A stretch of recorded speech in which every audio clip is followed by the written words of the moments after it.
माँ, मैं दया से शादी करने जा रही हूँ। माधुरी की ये बात सुनकर भार्गवी थोड़ा चौंक गई। सच कहूं तो भार्गवी के लिए ये कोई बहुत बड़ा सदमा नहीं था। 3 महीने पहले माधुरी ने अचानक एक अधेड़ आदमी को अपने घर शाम की चाय पर बुलाया और उसे अपनी माँ से मिलवाया। तभी भार्गवी समझ गई, माधुरी के मन में कुछ है। ये परिचय अभी शुरुआत है, लेकिन भार्गवी ज्यादा बात नहीं करती। वो अपनी बेटी माधुरी से भी बेहद शालीनता से बात करती थी। माँ और बेटी के बीच कोई अद्भुत आत्मीयता नहीं है, जैसा कि हम कहानियों में देखते हैं। साथ ही किसी प्रकार की नफरत भी नहीं है। तभी माधुरी की बेटी अनन्या मम्मी पुकारती हुई वहां आ गई। माधुरी ने उसे गले लगाया और कहा, मैं तुम्हें कुछ खास खबर बताने जा रही हूँ। अनन्या हंसते हुए बोली, क्या खबर है मम्मी? मगर इससे पहले कि माधुरी कुछ कह पाती, भार्गवी ने बीच में आकर कहा, कुछ नहीं अन्नू बेटा, तुम्हारी मम्मी को प्रमोशन मिली है। वो वाइस प्रिंसिपल बनने जा रही है। इस तरह की दखल अंदाजी से माधुरी स्तब्ध रह गई। अच्छा अनु, तुम क्या कहने आई हो? भार्गवी ने पोती से पूछा। अगले सप्ताह हमारी कक्षा भ्रमण पर जा रही है। मैं भी उनके साथ जाना चाहती हूँ। मैं मम्मी की इजाजत मांगने आई हूँ। उस वक्त माधुरी कुछ बोलने की स्थिति में नहीं थी, इसलिए बस चुप रही। रात के खाने के समय भी माधुरी और भार्गवी दोनों ज्यादा नहीं बोली और एक अनन्या ही थी जो बड़ी उत्सुकता से बातें कर रही थी। भार्गवी ने 14 साल की अनन्या को देखा। यौवन के द्वार में प्रवेश करने की उम्र। उसकी जवानी खिली हुई थी और वो देखने में बहुत आकर्षक थी। उसका चेहरा अभी अभी खिले हुए गुलाब की तरह महक रहा था। अनन्या अपनी माँ माधुरी की तरह ही खूबसूरत थी। मुस्कुराते हुए बोलने का उसका अंदाज हर किसी को उस पर आकर्षित होने पर विवश कर देगा। 14 साल की बच्ची थी, मगर उसे देखने वाले इस पर विश्वास नहीं करेंगे, क्योंकि उसका यौवन देखकर हर कोई उसकी उम्र 16 या 17 साल ही बोलेगा। डिनर के बाद अनन्या अपने कमरे में चली गई। माधुरी कुछ देर झिझकी और फिर अपनी माँ के पास बैठ गई, ये समझकर कि वो किस बारे में बात करने जा रही है। भार्गवी ने अपनी बेटी से सिर्फ इतना ही कहा, अनु को अब अपनी शादी के बारे में कुछ नहीं बताना। क्यों माँ, आपको मेरा दूसरा विवाह करना अच्छा नहीं लगता? आपने अपने साथी को 30 के दशक में खो दिया। मैंने भी अपने साथी को उसी 30 साल की उम्र में खो दिया। 10 साल हो गए, अब तक किसी से भी शादी करने का विचार मेरे दिमाग में नहीं आया था। कुछ देर सन्नाटा छाया रहा और माँ चुपचाप अपनी बेटी की बातें सुन रही थी। माधुरी कहने लगी, दया पिछले साल ही हमारे कॉलेज में हिंदी के प्रोफेसर के रूप में आए थे। हम पहले दोस्त बने, क्योंकि मैं भी हिंदी की प्रोफेसर हूँ। वो मेरे लिए बहुत मददगार थे। अगर मेरे सिर में दर्द होता तो मेरे कहे बिना ही मेरी क्लास लेने चले जाते थे। भार्गवी ने अपनी बेटी से पूछा, क्या उसकी शादी नहीं हुई थी? माधुरी कुछ देर चुप रही, फिर सिर झुकाकर कहा, उनका तलाक हो गया। भार्गवी ये सुनकर सन्न हो गई। उसने अपनी बेटी से पूछा, क्या कारण है? माँ, मैंने उनकी जिंदगी के बारे में ज्यादा ताक झांक नहीं की। उन्होंने बस इतना ही कहा कि उनके दिमाग मेल नहीं खाते। वो बहुत शंकालु थी, इसलिए उनके बीच अक्सर लड़ाई होती थी। आखिर लड़के को दया के पास छोड़कर चली गई। अपनी शादीशुदा जिंदगी के बारे में बस इतना ही बताया है उन्होंने, माधुरी ने कहा। अच्छा, क्या तुमने उनके बेटे को देखा है? हाँ, एक बार उन्होंने मुझे एक कॉफी शॉप में अपने बेटे से मिलवाया था, माधुरी ने धीरे से कहा। बेटा पापा जैसा ही नेक दिल लग रहा था। जब भार्गवी ने पूछा कि उसने इतने सालों तक दोबारा शादी क्यों नहीं की, तो माधुरी बोली, मैंने वही सवाल पूछा तो उन्होंने कहा कि पुनर्विवाह के बारे में कभी सोचा ही नहीं। उन्हें डर था कि होने वाली पत्नी उनके बच्चे को माँ के बजाय एक सौतेली माँ की तरह व्यवहार करेगी। जब उन्होंने अपने दिल की बात मेरे सामने खोली और मुझसे कहा कि वो मुझसे शादी करना चाहते हैं, तो मैंने पूछा कि आप मुझ पर भरोसा कैसे कर लेते हैं। तो उन्होंने जवाब दिया कि हम दोनों एक जैसे हैं, हम दोनों एक बच्चे के साथ जीवन में अकेले हैं। अगर मैं आपकी बेटी का पिता बनूं और आप मेरे बेटे की माँ बनी तो हमारा परिवार पूरा हो जाएगा। मुझे भी लगा कि वो सही कह रहे हैं, इसलिए मैंने सोचा उनसे शादी करना सही फैसला है। इस विषय में तुम्हारे मन में जो भी है माँ, बेझिझक बोलो। भार्गवी ने चंद सेकंड के लिए सोचा और फिर कहा, खैर, दया और उसके बेटे को इस रविवार दोपहर के भोजन पर निमंत्रण दो, मगर मेरी एक शर्त है कि अभी अनन्या को अपनी शादी के मामले में कुछ मत बोलना। माधुरी के लिए ये थोड़ा हैरान करने वाला था, हालांकि उसने अपनी माँ की बातों को मान लिया और कहा, ठीक है माँ, और सोने चली गई। रविवार आया। माधुरी ने अनन्या को सिर्फ इतना बताया कि उसके दोस्त अपने बेटे के साथ लंच पर आ रहे हैं।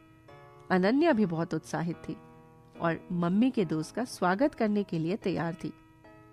ठीक 1 बजे दया की कार माधुरी के घर के गेट पर रुकी। दया ने हाथ में गुलदस्ता और चेहरे पर एक बड़ी सी मुस्कान के साथ घर में प्रवेश किया। माधुरी को गुलदस्ता दिया और भार्गवी के पैर छूकर आशीर्वाद लिया।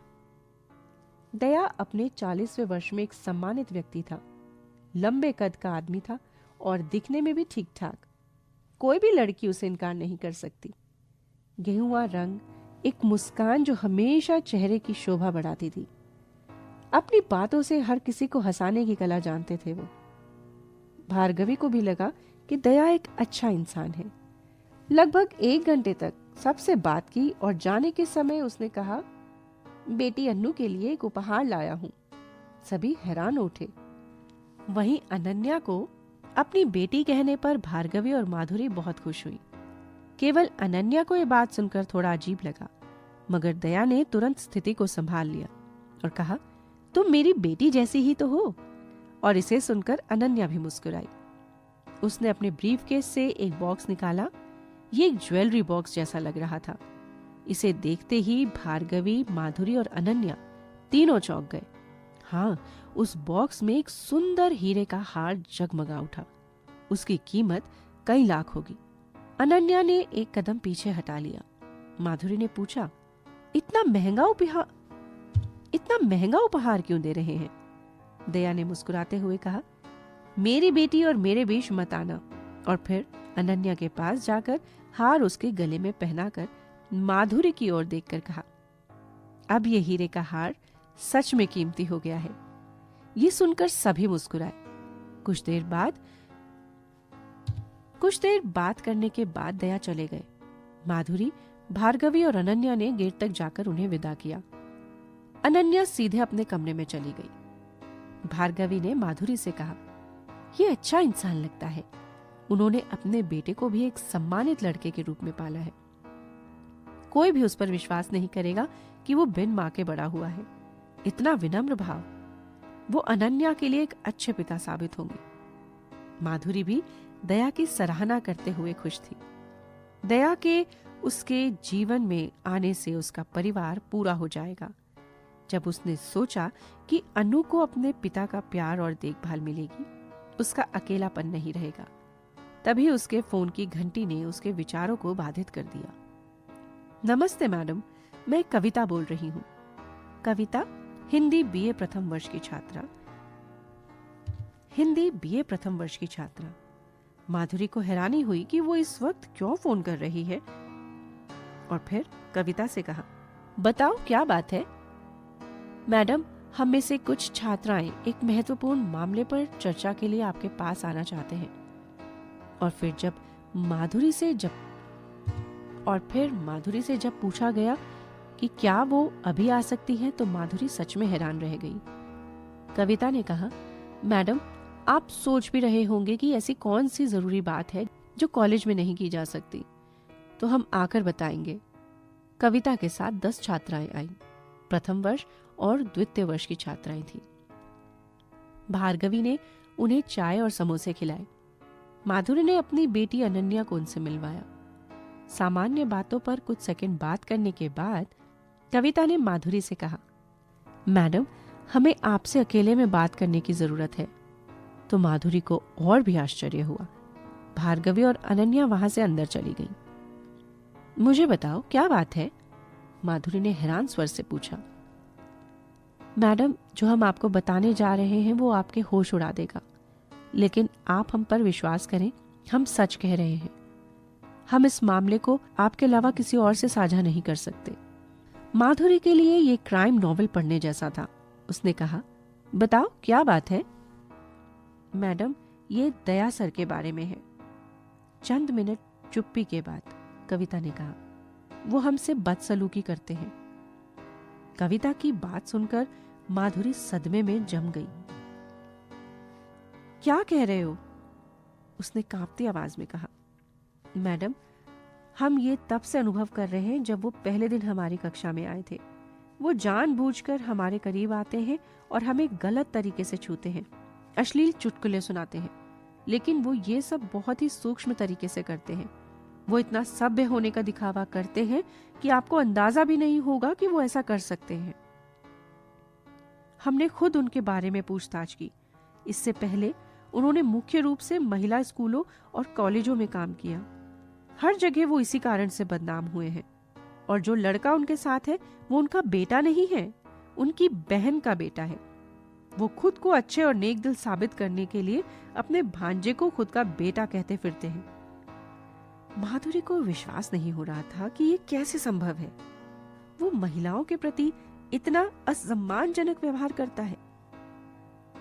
हमने आपको जो कहा वो सच है मैडम, कृपया आप हमें बचाएं।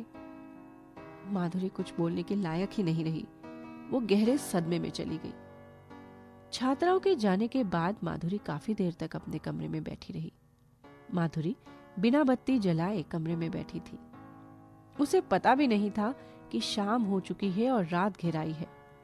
सामने अनन्या दया का दिया डायमंड नेकलेस लिए खड़ी थी। माधुरी ने अपनी बेटी की तरफ देखा। मम्मी, क्या तुम दया से शादी करने जा रही हो? उसे कैसे पता चला? अनन्या बोलती रही और माधुरी सोच रही थी कि क्या माँ ने इसके बारे में उसे बता दिया, मगर ऐसा नहीं हो सकता। माँ, जब उन्होंने बेटी बुलाकर इतना महंगा तोहफा दिया तो मैं समझ गई कि आप दोनों एक रिलेशनशिप में हैं। मैं बच्ची नहीं हूँ मम्मी, मैं इतना तो समझ सकती हूँ। माधुरी ने अपनी बेटी का चेहरा देखा। माँ, अगर तुम मुझसे शादी करने जा रही हो तो मुझे अपने साथ मत लेना, मैं दादी के साथ रहूंगी। माधुरी ने चौंक कर अपनी बेटी को देखा। जिस तरह से उसने हार पहनाते हुए मुझे छुआ वो गलत था माँ। ये एक बुरा स्पर्श था और उसकी दृष्टि अच्छी नहीं थी। उस आदमी ने बहुत कम समय में ही मुझे छुआ। मैं समझ सकती थी उसकी नीयत ठीक नहीं है। तभी भार्गवी वहां आ गई। जो औरत एक लड़की की माँ है उसे दोबारा शादी करने का फैसला बहुत ही सोच समझ कर लेना होगा। अब तुम्हें मालूम हो गया कि मैंने दूसरी शादी क्यों नहीं की। माधुरी ने अपनी बेटी को गले लगाया और कहा, मैं तुझे छोड़कर कहीं नहीं जाऊंगी। उसी समय उनके मन में एक ख्याल आया कि उन छात्राओं की रक्षा करना भी उसका कर्तव्य है जिन्होंने उस पर भरोसा किया है, और उनसे अपील की थी। माधुरी ने फोन लेकर प्रिंसिपल का नंबर घुमाया और कहा, मैडम, मुझे आपसे दया के बारे में एक अहम बात बतानी है। अनन्या ने अपनी माँ को गले लगा लिया और कहा, थैंक यू मम्मी। कुछ दिन बाद एक ज्वेलर को हार दिखाने पर पता चला कि वो नकली हीरो का था, कुछ हजार का।